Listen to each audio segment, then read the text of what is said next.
Hello viewers, welcome back to my YouTube channel ইতিবৃত্ত। Viewers সকল, আজি আমি আপোনালোকক ক'ব বিচাৰিছো আমুল কোম্পানীৰ বিষয়ে কিছু কথা। ভিউয়াৰ্ছ সকল, আপোনালোকে নিশ্চয় আমুল গাখীৰৰ নাম শুনিছে। বৰ্তমান সময়ত গাখীৰ বুলিলেই মনলৈ আমুল শব্দটো আহে।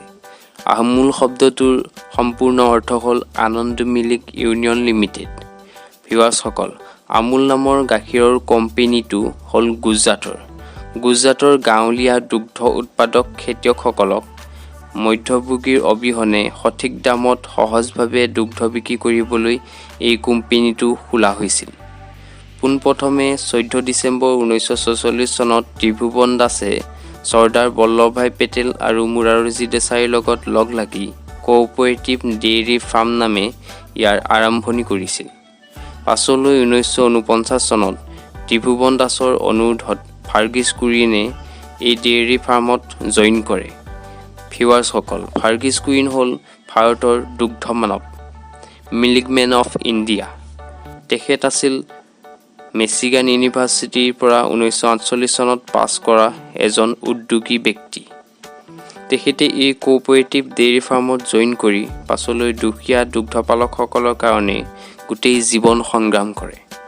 ভিউয়াৰ্ছ সকল, ফাৰ্গিছ কুৰিনে ডেইৰী ফাৰ্মত যোগদান কৰাৰ সময়ত তেখেতৰ সন্মুখলৈ এটা ডাঙৰ প্ৰত্যাহ্বান আহে। প্ৰত্যাহ্বানটো হ'ল এনেধৰণৰ যে সেইখিনি সময়ত পলছন ডেইৰী নামৰ এটা গাখীৰৰ কোম্পানীয়ে গোটেই ভাৰততে মধ্যভোগীৰ জৰিয়তে দুখীয়া গোপালকসকলৰ পৰা কম দামত গাখীৰ ক্ৰয় কৰি অধিক দামত বিক্ৰী কৰিছিল আৰু দুগ্ধপালকসকলক নিজৰ অধিকাৰৰ পৰা বঞ্চিত কৰি ৰাখিছিল। ফাৰ্গিছ কুৰিনৰ নেতৃত্বত দুগ্ধপালকসকলক ন্যায্য অধিকাৰ প্ৰদান কৰিবলৈ আমুল নামৰ কোঅপাৰেটিভ ডেইৰী ফাৰ্মে দুগ্ধপালকসকলক গাখীৰৰ সঠিক দাম দিয়াৰ ব্যৱস্থা কৰি দিয়ে। এনেদৰে দুখীয়া দুগ্ধপালকসকলৰ পৰা সঠিক দামত কিনি আমুলে পুনৰ সঠিক দামত বিক্ৰীৰ ব্যৱস্থা কৰি দিয়ে। ক্ৰমান্বয়ে এদিন এই কোঅপাৰেটিভ ডেইৰী ফাৰ্মে মানুহৰ মন জয় কৰি গোটেই ভাৰততে এটা মিল্ক ব্ৰেণ্ড হিচাপে পৰিচিত হয়।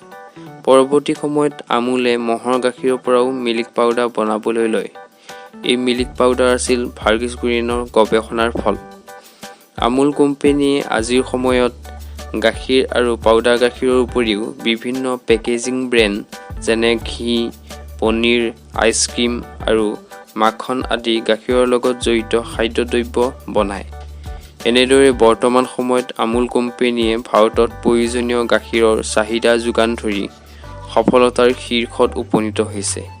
এয়াই আছিল আমুল কোম্পানীৰ বিষয়ে কিছু জানিবলগীয়া কথা। যদি ভিডিঅ'টো ভাল পালে তেনেহ'লে লাইক, শ্বেয়াৰ আৰু ছাবস্ক্ৰাইব কৰিব।